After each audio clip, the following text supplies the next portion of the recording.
श्रमणों के साथ। उसी दिन शाम होते होते उन्होंने आगे बढ़कर श्रमणों को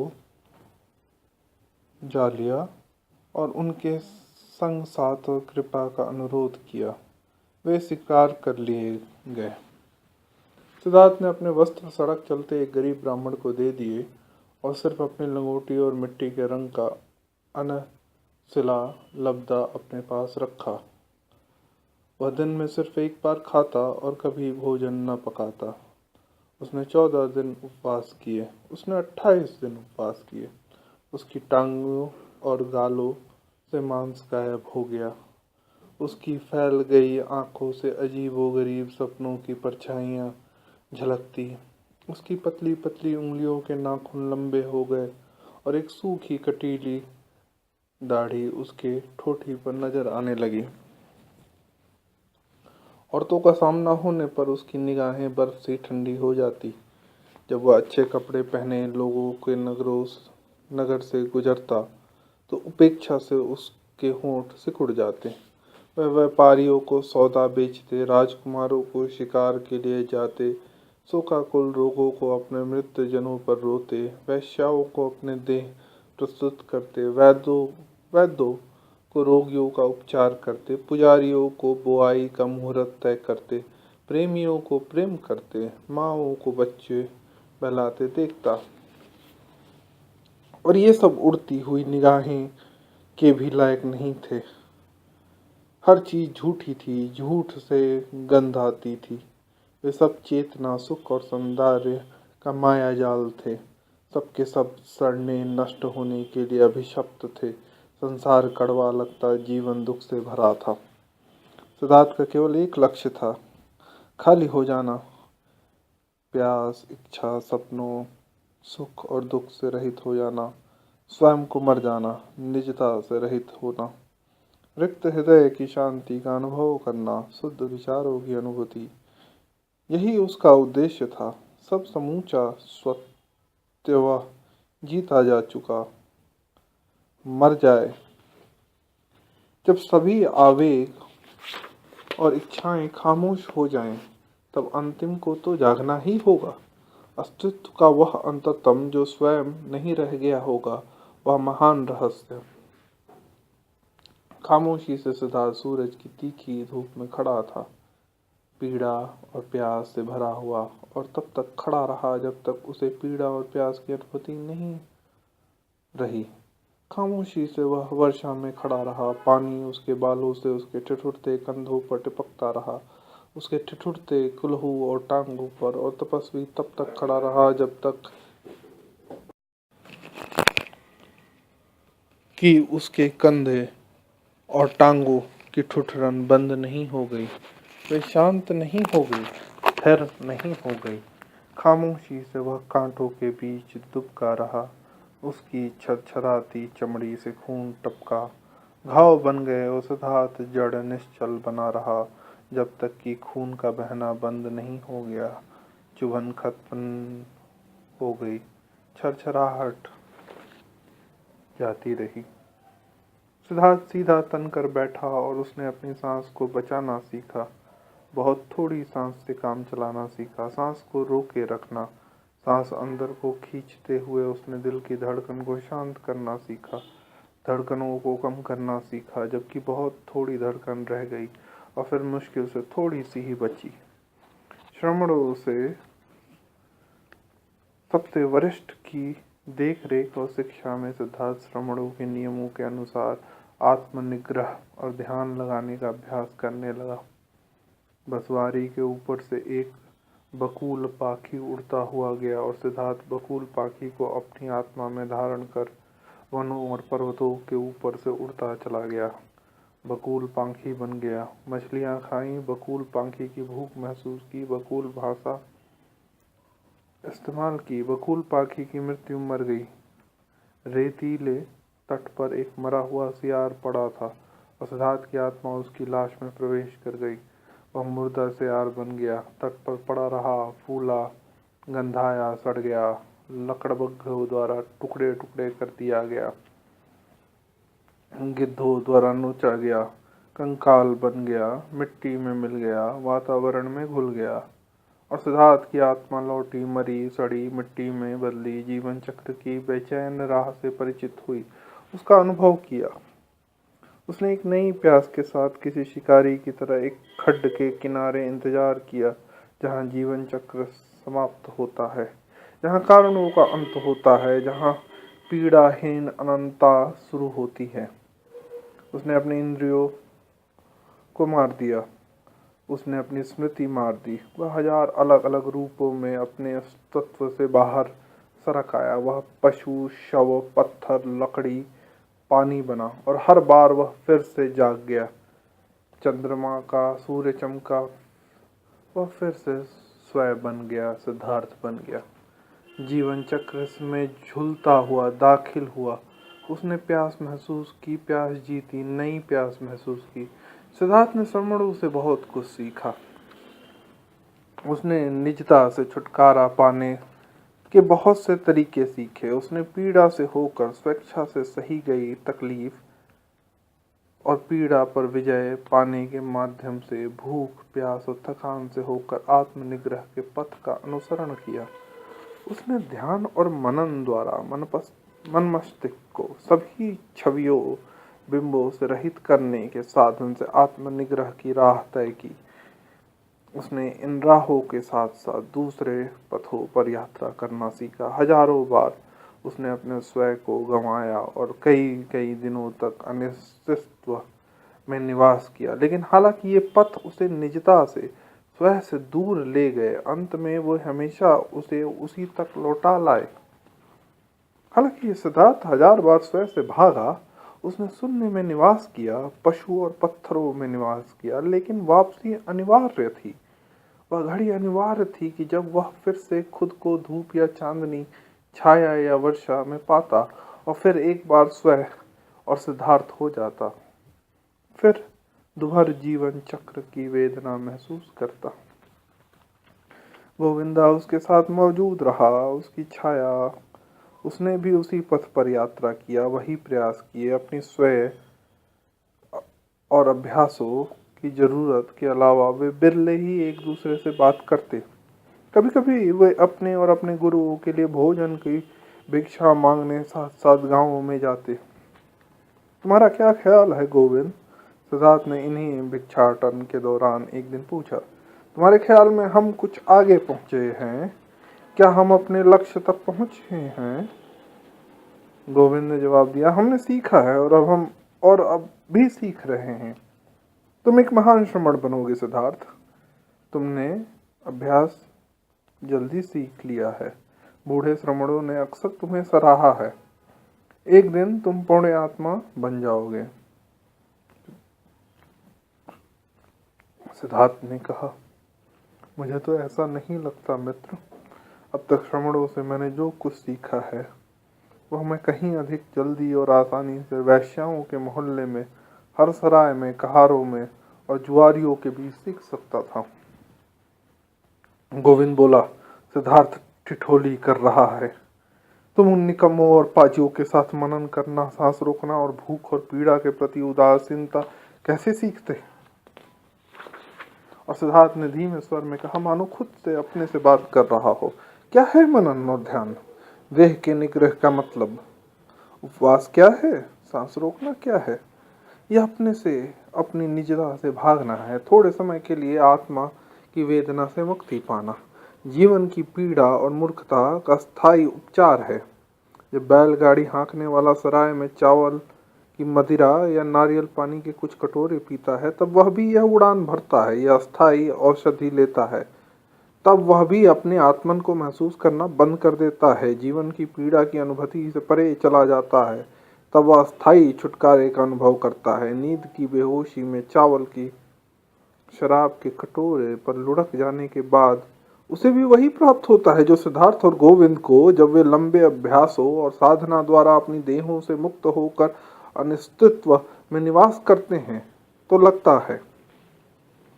गोविंद ने कहा, मित्र, तुम यह सब कह रहे हो और इस पर भी तुम जानते हो कि सिद्धार्थ कोई बैलगाड़ी हाँकने वाला नहीं है और श्रमण कोई पियक्कड़ नहीं है। पियक्कड़ को निश्चय ही छुटकारा मिलता है। बेशक उसे थोड़ी देर के लिए राहत और आराम मिलता है, लेकिन वह इस भ्रांति में से लौट कर पाता है कि वह सब कुछ पहले जैसा है। वह पहले से ज्यादा समझदार नहीं बना है, उसे ज्ञान नहीं प्राप्त हुआ है, वह और ऊंचा नहीं उठा। सिद्धार्थ ने मुख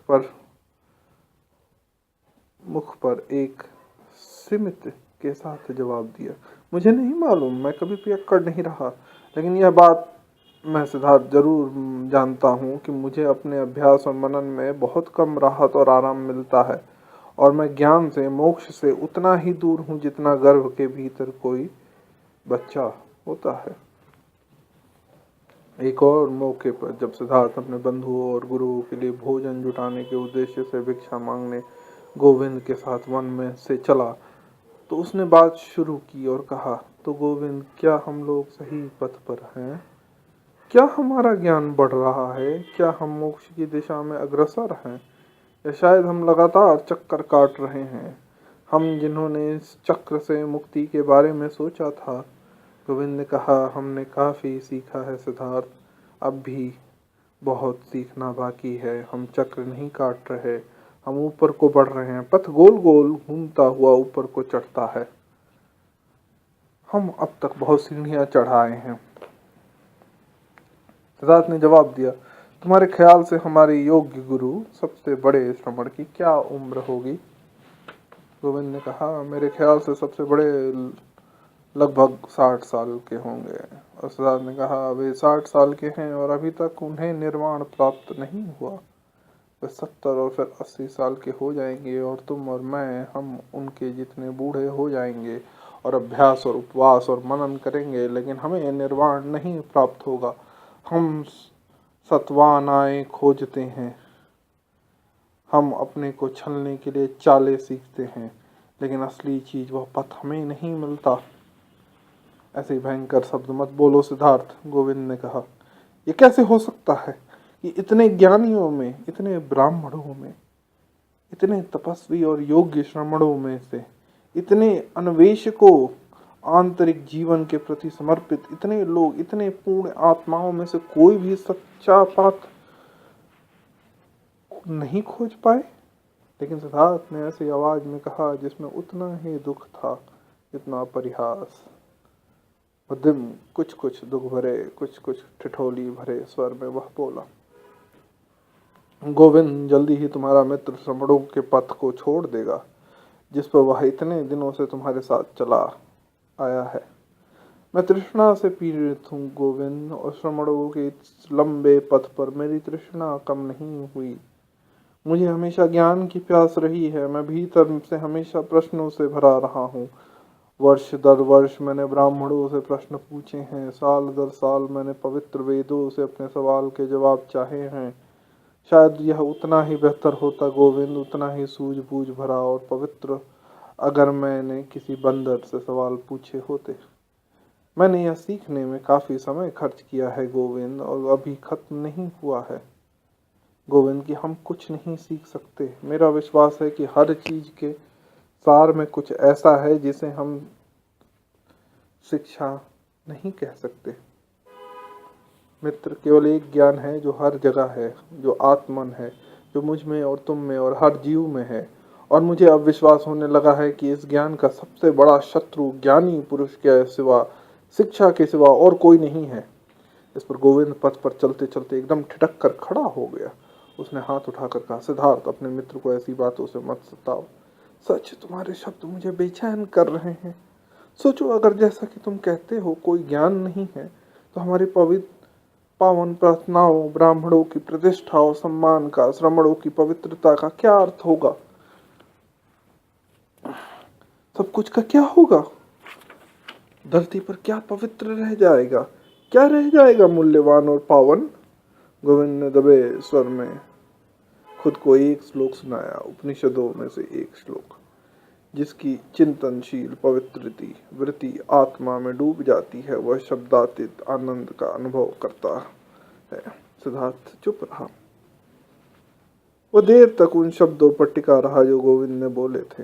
हाँ, उसने सिर झुकाए और सोचा, क्या बचता है? उस सब से जो हमें पवित्र और पावन लगता है क्या बचता है, क्या संजोया जाता है। उसने सिर हिलाया एक बार जब दोनों युवक लगभग 3 वर्ष तक श्रमणों के साथ रहकर उनकी साधनाओं में भाग ले चुके थे। उन्होंने कई स्रोतों से एक अफवाह सुनी थी, एक सूचना। कोई प्रकट हुआ था। गौतम कहते थे उसे यशस्वी बुद्ध। उसने अपने अंदर सांसारिक दुखों को जीत लिया था और पुनः जन्म के चक्र की चाल रोककर उसने स्थिर और निश्चल कर दिया था। वह देश भर में प्रवचन देता हुआ घूमता था, शिष्यों और अनुयायियों से घिरा हुआ, संपत्ति से रहित, अपरिग्रही, अनिकेतन, पत्नी के बिना, तपस्वी का पीला चिवर पहने लेकिन ऊंचे ललाट के साथ। पुण्य आत्मा और ब्राह्मण और सम्राट उसे नमन करते थे और उसके अनुयायी बन गए थे। यह सूचना, यह अफवाह, यह किस्सा सुनने के बाद यहाँ वहाँ फैला दिया गया था। नगर में ब्राह्मण इसके बारे में बात करते थे, वन में श्रमण। गौतम बुद्ध का नाम लगातार युवकों के कानों में पड़ता रहा, प्रशंसा में और तिरस्कार में। कोई उनके बारे में अच्छी बातें करता, कोई बुरी। ठीक उसी तरह जब किसी देश में महामारी ने तबाही फैलाई हुई होती और अफवाह उठती है कि एक आदमी है, बुद्धिमान आदमी है, ज्ञानी आदमी है, जिसके शब्द और जिसकी सांस रोगियों को चंगा करने के लिए काफ़ी है। और जैसे जैसे यह सूचना देश भर में फैलती और हर कोई उसके बारे में बात करता है, बहुत से उस पर विश्वास करते, बहुत से संदेह करते, लेकिन बहुत से लोग फौरन उस ज्ञानी, उस दयालु को खोजने के लिए चल पड़ते। इसी ढंग से गौतम बुद्ध शाक्य कुल के ज्ञानी पुरुष के बारे में यह अफवाह व सुखद समाचार देश भर में फैला। अस्थावनों का कहना था कि उनमें भारी ज्ञान था। उन्होंने अपने पूर्व जन्मों की स्मृति थी, उन्हें निर्वाण प्राप्त कर लिया था और जीवन मृत्यु के चक्र पर अब कभी नहीं लौटने वाले थे। वह रूप और आकार की धारा में कभी डुबकी नहीं लगाने वाले थे। उनके बारे में बहुत सी अद्भुत और अविश्वसनीय बातें बताई जाती थी।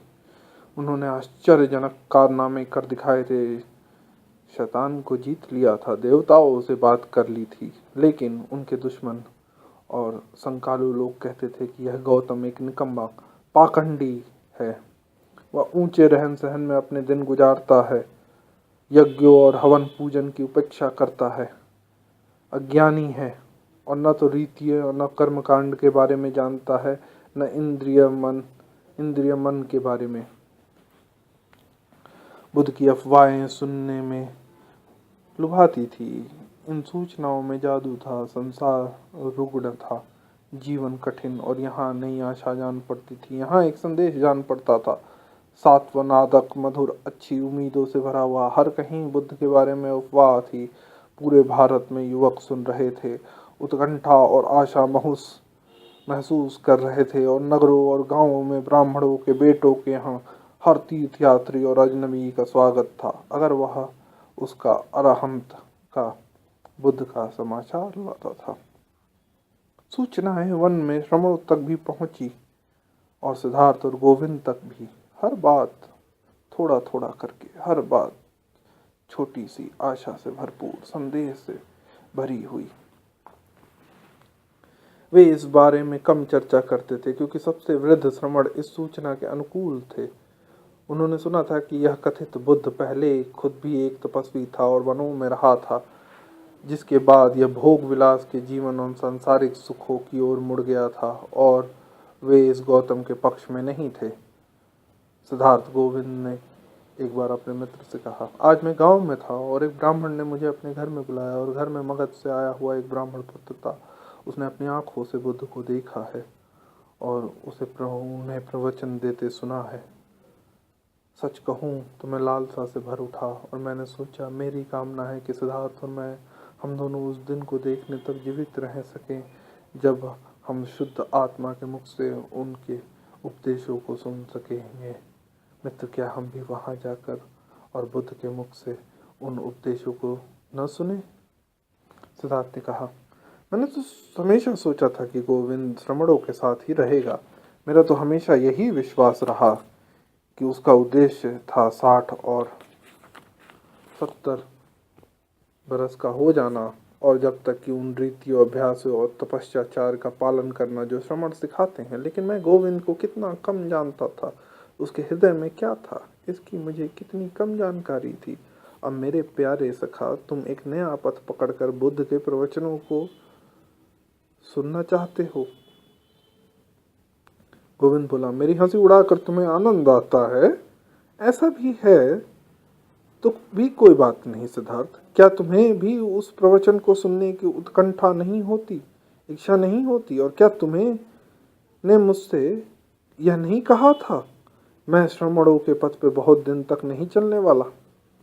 तब सिद्धार्थ कुछ इस तरह से हंसा कि उसके स्वर में थोड़े से दुख और थोड़े से उपहास की मात्रा थी, और बोला, तुमने सही कहा गोविंद, तुमने सही सही याद रखा है।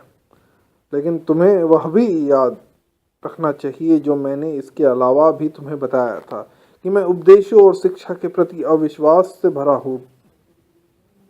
उठा हूँ, और गुरुओं और शिक्षकों के जो शब्द हम तक आते हैं उनमें मुझे विश्वास नहीं है।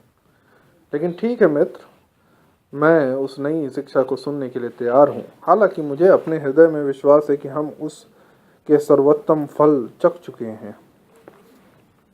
गोविंद ने जवाब दिया, मुझे खुशी है कि तुम राजी हो, लेकिन यह तो बताओ कि मुझे जब तक कि हमने गौतम की शिक्षाओं को सुना ही न हो, वे हमारे सामने अपना सबसे कीमती फल कैसे उजागर कर सकती हैं?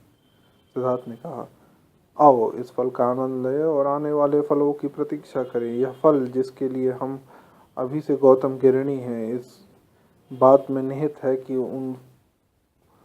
उसने हमें फुसलाकर श्रमणों से परे खींच लिया है।